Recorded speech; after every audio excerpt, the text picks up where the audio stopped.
Hey everyone, it's Joe here with my brother Mike from buildassetsonline.com. Mike is making hand gestures at the camera right now, but we're trying a new recording software, and I think that you're not going to see his face until he talks. So I'm going to wave hello, and I'm going to give Mike a chance to say something and wave hello. What's going on, guys? Hopefully you can see me. Now I'm waving my hands again. Cool. So yeah, we're just testing out this new thing to where we can record podcasts digitally, or like long form YouTube episodes, because in the past we've always had to do it together, and that's kind of a bottleneck for us, and we can't bring the content as quickly to you guys if we always have to be in the same place at the same time. So hopefully you guys like this format, and hopefully it works out well. But today's episode is going to be something that's a little bit different. And I think many of you guys who are, it's going to appeal to a wide range of folks, whether you're just getting into online business, you're kind of in it, you have a business that's generated like a full-time business, or you're like really excelling at online business. I think what we're going to talk about is going to ring true for you. And we're going to basically start with the story of how Ezra Firestone of smartmarketer.com told us at a meeting. We went to one of his conferences, which we really enjoyed, by the way. I think we're actually both fans of Ezra. But we went to his conference a few years back.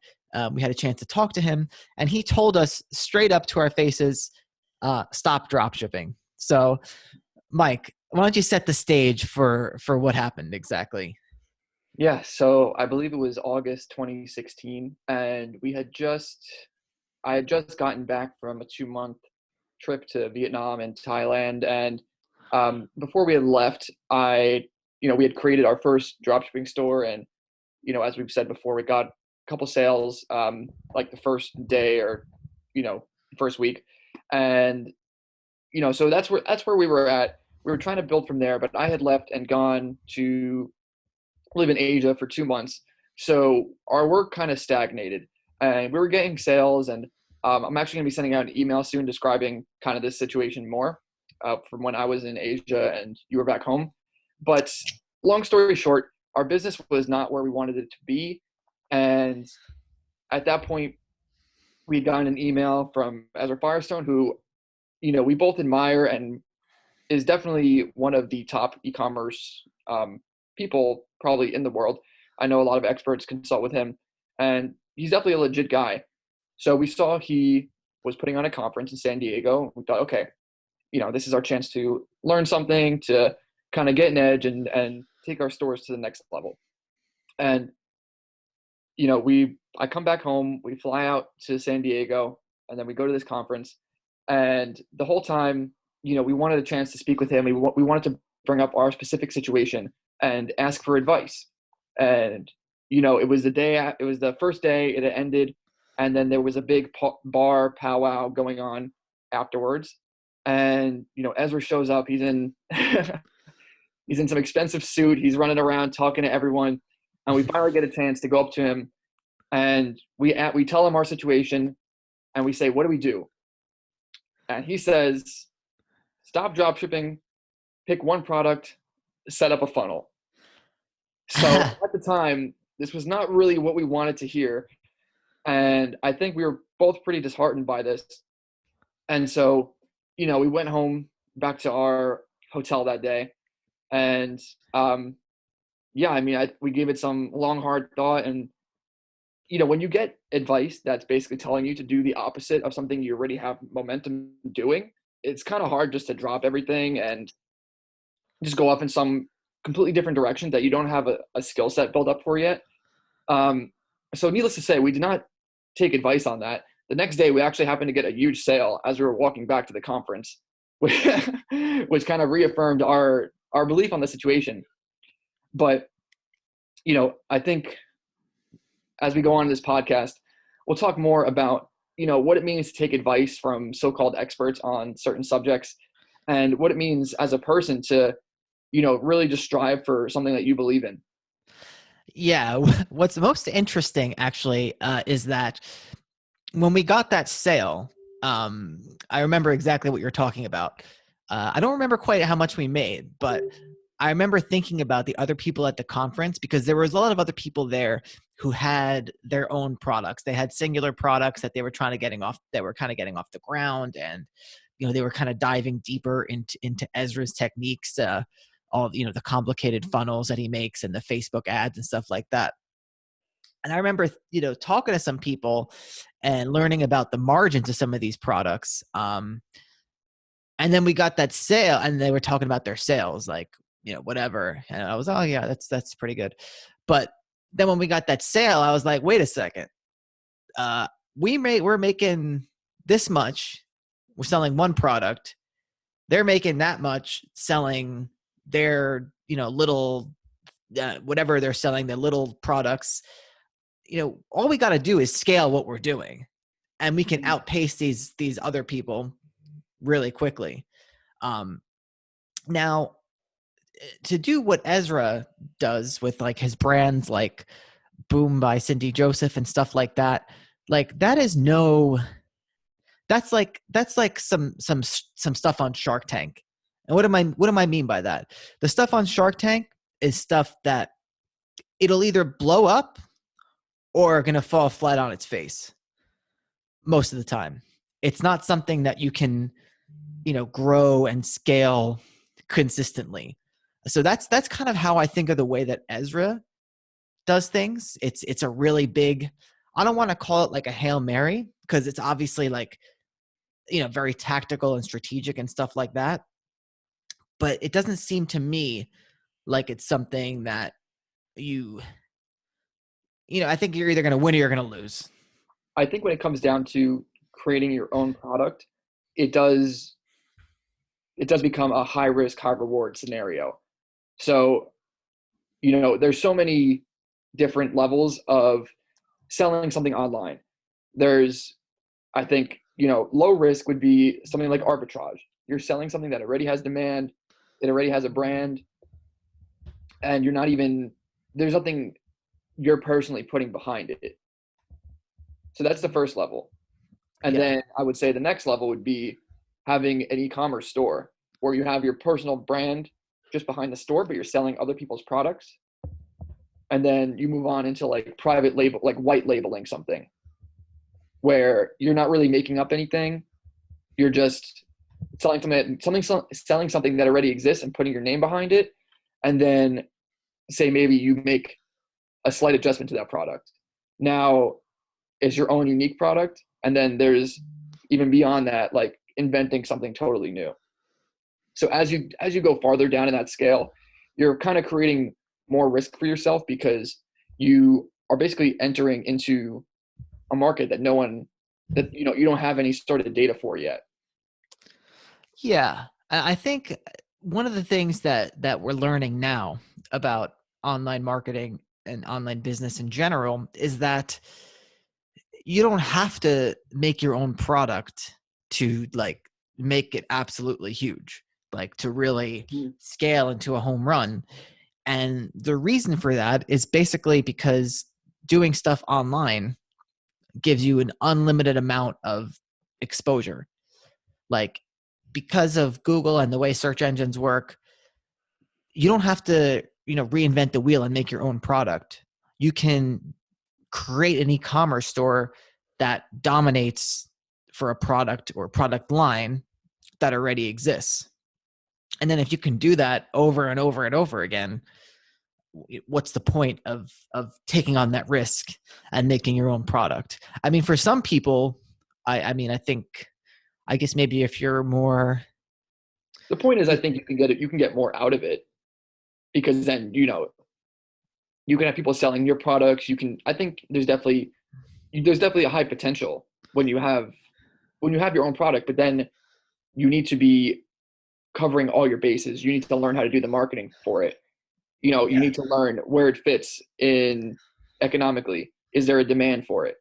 So you can't really just drop ship something like that because you need to have a bunch made. You need to like start doing inventory. It's really, you're starting from scratch.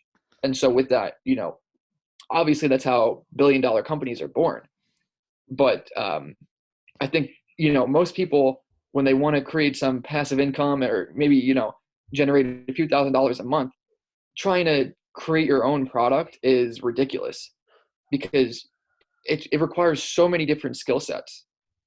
Whereas if you start even with retail arbitrage and you're just going to the store, you're buying things and you're reselling them, there's minimal skill sets you have to learn for that, because the products that you're selling, all you need to do is figure out if you can sell them for more. That is it. Yeah. Because the marketing's already been done by the brand. I mean, Yeah. pricing, everything's already checked out. I wasn't necessarily trying to imply with that one is bad and one is good. I think what I was trying to say was that you don't have to make your own product to hit a home run. Obviously, yeah, that's how billion-dollar companies are born in some respects, but you can think about retail arbitrage. You can that can also birth a billion-dollar company, as can dropshipping. Because let's go back, think about the retail arbitrage example. I mean, we have the drop shipping example of Wayfair starting as a drop shipping store and birthing a billion-dollar publicly traded company. So that's one example. Think about retail arbitrage. I don't actually know people, but I have been following a few folks that have started with retail arbitrage, and then they kind of turned it into a wholesale, I can't think of the word, like a liquidation flipping business. You know what I'm saying? Okay. Like how TJ Maxx, like if you go to TJ Maxx or Home Goods or all those other retail stores, which are actually doing really well right now, they're all liquidation. So they're not doing stuff where they're sourcing the products directly. They're getting all the inventory that no one else wants for cheap, kind of repurposing it, putting it on their shelves, and they have a great business as a result of that. So I think any business model can birth a billion-dollar business. Yeah, sure. I would agree with that. I still do think when you have your own brand, there's a lot more flexibility in what you can do. Like if you have your own product, there's more flexibility. But yeah, I mean that's totally true. You can birth a billion-dollar business out of everything. And yeah, I do think starting with something that requires less personalization and less skills allow you to build up to that point. So, for example, if you have a drop shipping business, and you're selling other people's products and you're making, these good commissions, you're making these good margins, that is probably the easiest way to start making a couple $1,000s a month.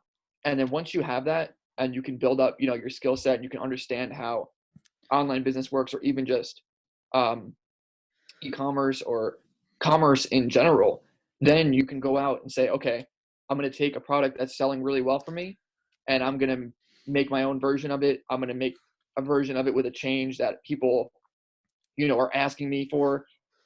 And I think that's the best way to kind of crawl your way into more high risk, high reward spaces. Yeah, totally.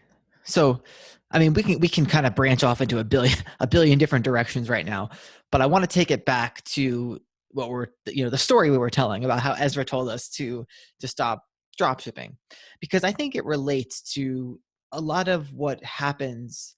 I mean, this is stuff that still happens to us today, where, I mean, we buy courses pretty often. Not so much lately, but how many courses would you say we buy a year? Just because, I mean, we obviously sell a course, but I mean, I think you would agree that it's an integral part of learning new stuff online, is you have to buy courses regularly, because to sort through all the people say, oh, you just get it for free.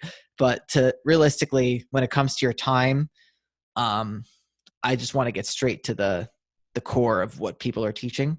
So anyway, how many courses would you say we buy a year, if you had to think about it? At least 5. Yeah, and some of those end up being, kind of expensive as well. Mhm. 2000. I remember when we bought John's course and got his coaching from Fat Stacks blog, which was I think for a lot of reasons was a big turning point in many aspects of our business. Not only because he helped, he kind of pointed us in the right direction with the content sites, but I think he obviously he helped, he inspired us to make this, promoted us to get us off the ground. Where was I Yeah. going with that?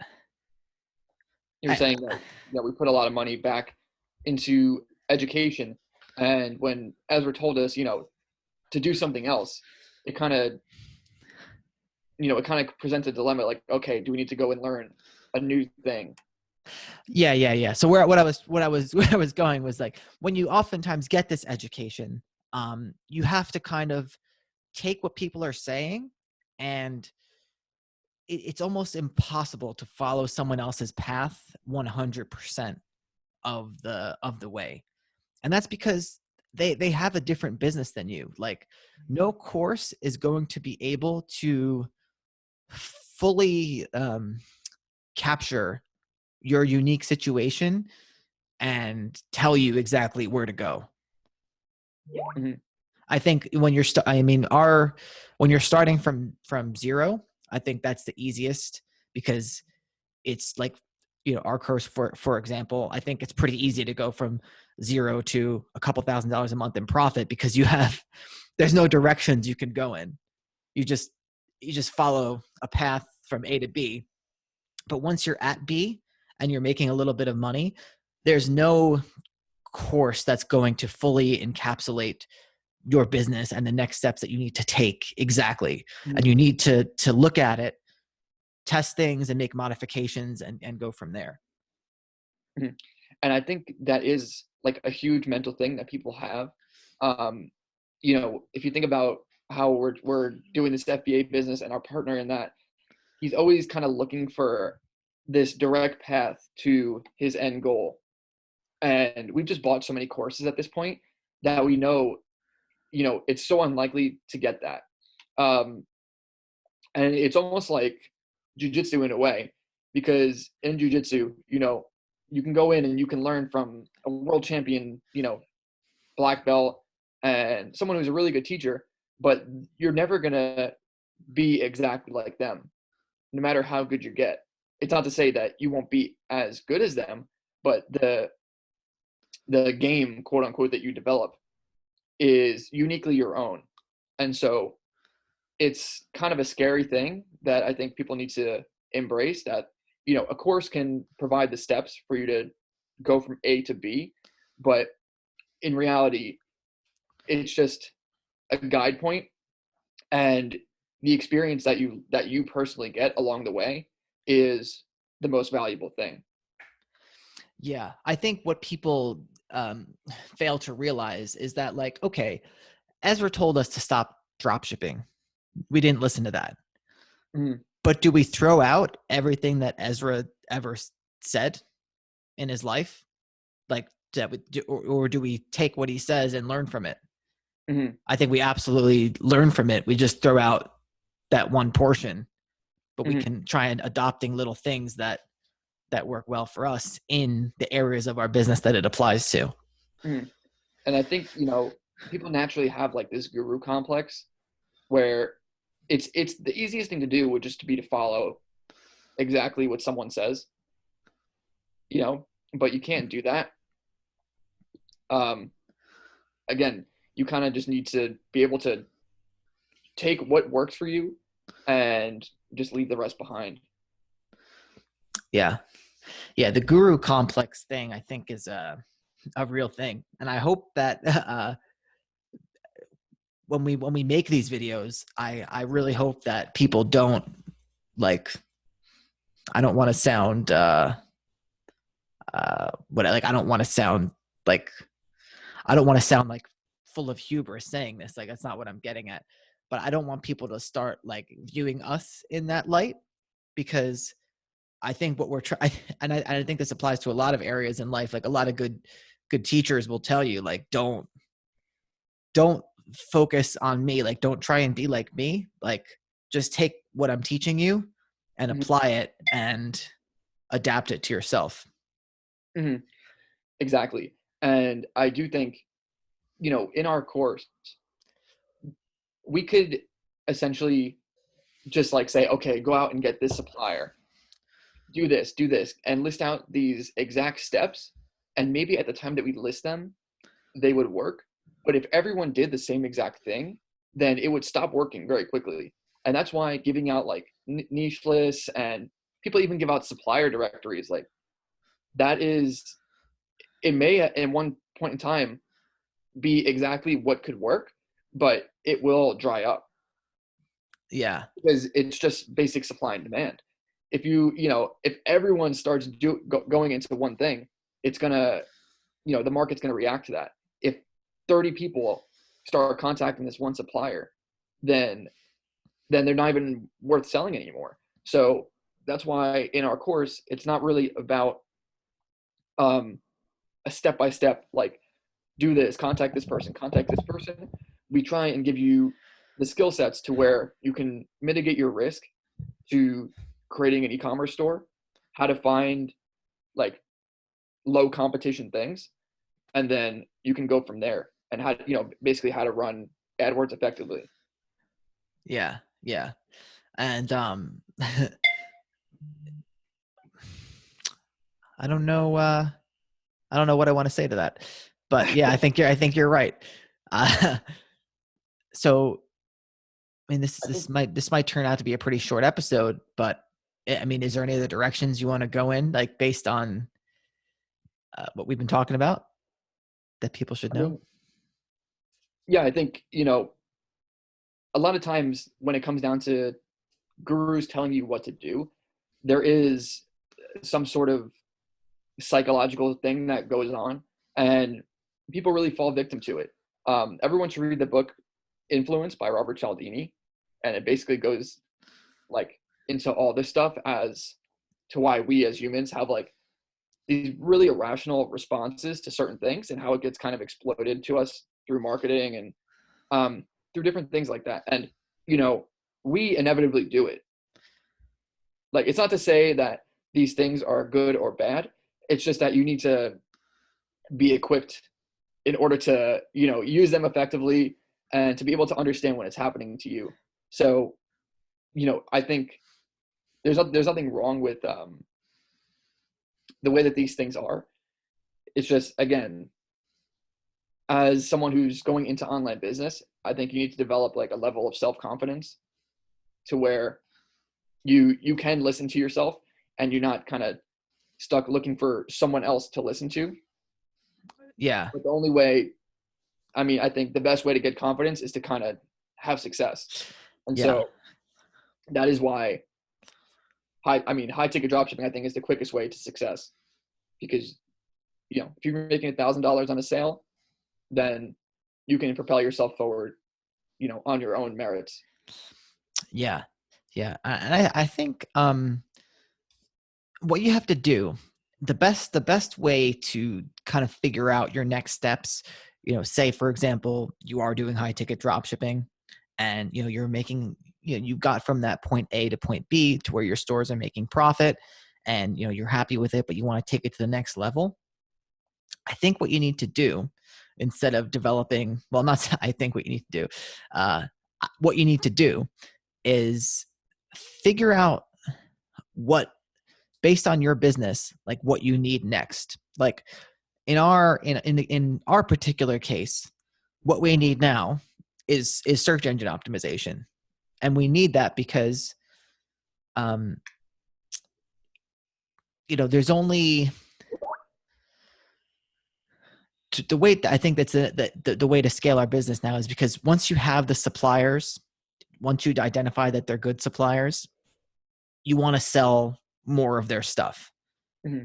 And you want to mitigate, you want to dominate the market. You want to mitigate new people coming in, bidding on your on your Google ads. Like, you don't want to compete with them on Google ads.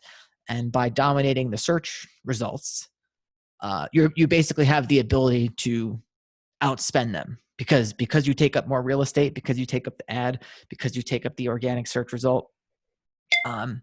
You can outspend people all day, and kick them off of your ads and take over the market. And it gives you that's this next step in our business, which we're doing, which gives you the leverage to dominate. So it might be different for your business. And I think we're at that point now, but where we were maybe a year ago was where we needed more stores. We needed more suppliers because we needed to build up that cash flow in order to give us the flexibility to fail at SEO. Because without that, like, without that, we would be, without that cash flow, it would be so much hard. It would be so much more difficult to test things and make mistakes. Mm-hmm. Yeah. I mean, think about all the research and development that goes into so many big companies. It's so much of their budget because, once you have that sort of unique breakthrough, and it goes back to what we were saying before, like if you can find something unique, then you stand to gain so much more than if everyone is just doing the same exact thing. But that costs money. Kind of blazing the trail is the hardest thing that you can do, but it has the most payoff. And but yeah, in the beginning, you need to find something that works and then just copy and paste it as much as possible. And for us, we're kind of reaching a point where we've copied and pasted like as much as we can handle. And, we've sold stores and, we've done this and done that. And it's like, we need to find a way to fortify ourselves and fortify what we found that works. So, as someone who gets into drop shipping, you will find a really good supplier that not many people have, but they sell well and they make you a lot of money. And you need to go and essentially protect yourself. And so what we teach in terms of Google ads is great because you can dominate, for a particular brand, but unless you can get like exclusivity or kind of convince them to stop taking on dealers, then, you could be putting yourself at risk. So you always want to be learning more as to what you can do to gain a competitive edge. Yeah. And I think there's a few other things that we can mention to people that I think will, if they're into their business and they're doing high ticket drop shipping, I think that'll besides for SEO and online stuff, I think there's a few people might overlook the in-person things that you can do to sort of dominate a niche. So I mean, having regular meetings with your suppliers, meeting them in person if possible, going to trade shows, just real like relationship building that so you have a good relationship with them. So when when you need something or when someone else is trying to come in and take your market share, you could be like, look, we've been working together this long, blah blah blah blah blah. I think don't overlook that stuff. But in the beginning, like, what you just said is great once you're off the ground. But in the beginning, it's like it's totally different. If someone said, "Hey, I haven't made my first dollar yet," I'm not going to tell them to go to a trade show. No, absolutely not. Absolutely not. And so that's kind of the thing with like, with getting advice from certain people because they're only instructing you from where they're at. Yeah, exactly. You need to get to a certain level before certain information even applies or is worth your time. Yeah. What's interesting is I think that Ezra told us to stop drop shipping because he was into drop shipping and he actually went into a specific example at the conference. And I know he talks about this publicly to where he used to drop ship like Halloween costumes or something, like some like wigs. Yeah, like some wigs. And that's, think about that. Like if he used to drop ship wigs, that's not scalable. Not only is it a low ticket item, you got to sell tons of wigs. People most likely buy wigs like only on Halloween. That's probably when like the majority of the stuff comes out, like that the stuff sells. So if that's his experience with drop shipping, of course he's not gonna portray it that way. But say for example, we asked the CEO of Wayfair, like, should we continue this? And he wanted to give us an honest answer. He would probably give us a totally different answer than Ezra. Totally. Yeah. it does essentially come down to people's experience. And we told them we were selling like expensive stuff, and we even gave them, I think, an example of like one thing that we were selling. But Yeah.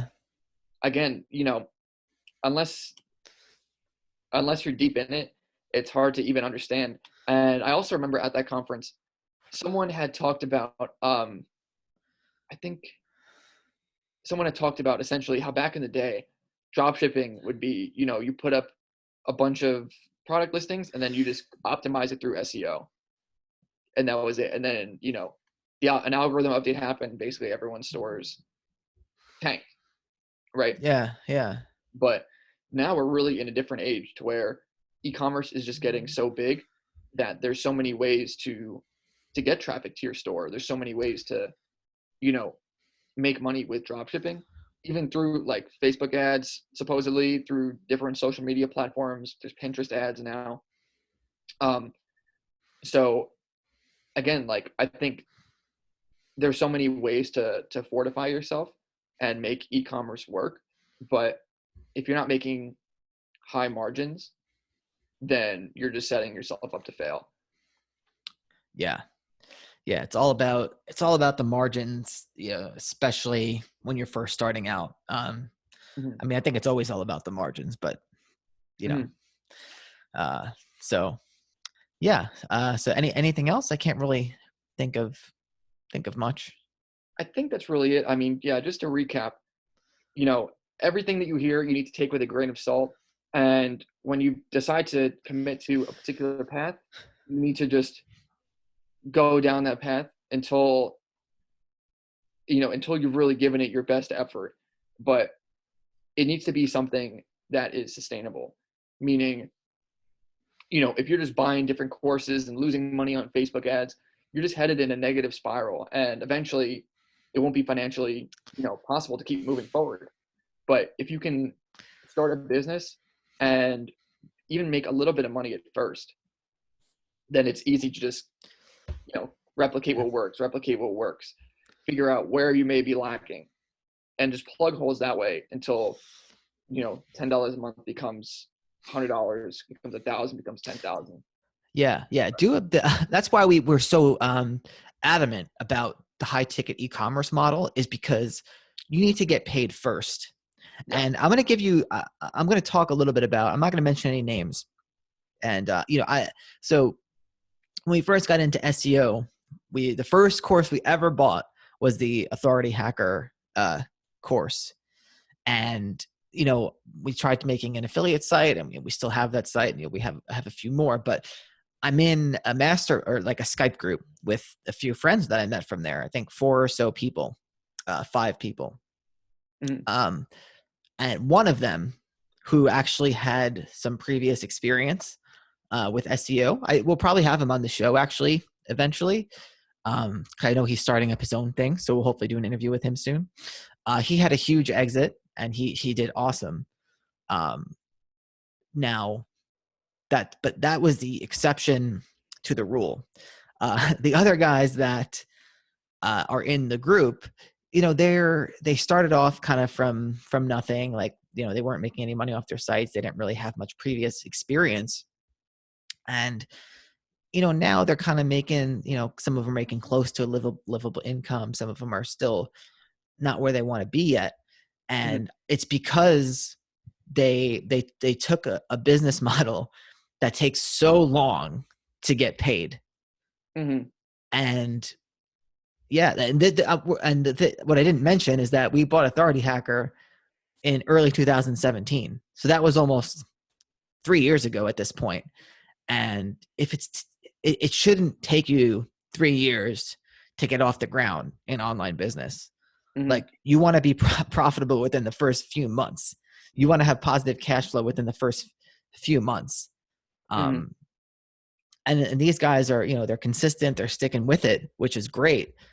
But I think for most people, that's a crazy proposition to say, hey, maybe you'll make an income you can quit your job off of in 3 years. Mm-hmm. Well, there's a course that does make that basic exact proposition where in 24 months, you may have an income that matches your job. I think we're talking about Project 24 by Income Yes, School, who, yes, and those guys, I've learned a lot from those guys, and we bought their course as well. We didn't buy, we bought their previous course before it was Project 24. yeah, But just for some context, if those are, I think, not that I don't know if I don't want to talk about their strategies just because it's not really relevant to this conversation. But I do think that in terms of honesty and transparency, Income School is really, really up there in terms of yeah. At least online they're honest. marketing. They're very honest and they're very transparent. They reveal all their sites and whatever. Huge respect to them for doing that. But I still think 24 months is Mhm. a losing proposition for most people. I think for me, Yeah, I definitely. mean, if you told me, you got to write all this content, and 24 2 years from now, you may be somewhere where you can quit your job. I'm saying screw that, and I'm looking somewhere else. Yeah, I mean, think about in our free course, the online asset playbook. Yeah, we give dropshipping as the best, the first business model that you should do to start building up your cash flow. But after that, we give you Kindle publishing as your next business model to do. Kindle publishing, you're not getting paid as quick as dropshipping, but you're getting paid quick. Yeah, You're not waiting 24 months. yeah. Um, maybe how long would you say before you start making real money from Kindle publishing nowadays? I mean, once we started redoing things, I think it was May. It was like Mother's Day, so it was like May 11th or something, 2018, I guess, that we started doing like longer books and started doing things more white hat. And like within a few months, like it was making its money back.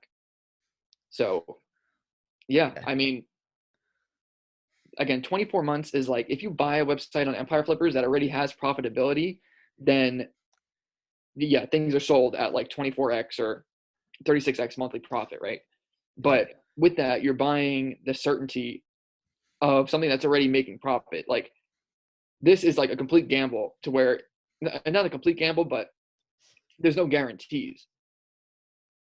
Yeah. You're just gonna just put your effort into something for 2 years, Yeah. and maybe there will be something good that comes out of it. And there's no pivoting either. That's the other There's thing. no pivoting. Yes. There's no pivoting. You got to be consistent and you got to keep going for 2 years, and then you'll see Yeah. some. I'd say the amount of people that follow through with that must be extremely low, Yeah. and that's And and I'm yeah, sure there are some big success stories as well. I mean, I know there are some big success stories as well, but I think that we're yeah, talking we're talking the exception and not kind of like that Shark Tank thing, yep, where if you do it and you do it right, you're gonna, with a little bit of luck, you're gonna make it big. But if not, you're gonna not succeed. yeah. I mean, what percentage of startups fail? 90% more. I don't know. But yeah, I mean, I think Yeah. we kind of Cool. made our point there. Cool. So So we'll wrap it up there, guys. Don't forget to always get the free course if you haven't already in the description. The online asset playbook, where we talk, more in depth about this cash flow and profit. How we profit first, reinvest later. So yeah. Hope you guys have a great day and hope you enjoyed the episode. thanks, guys.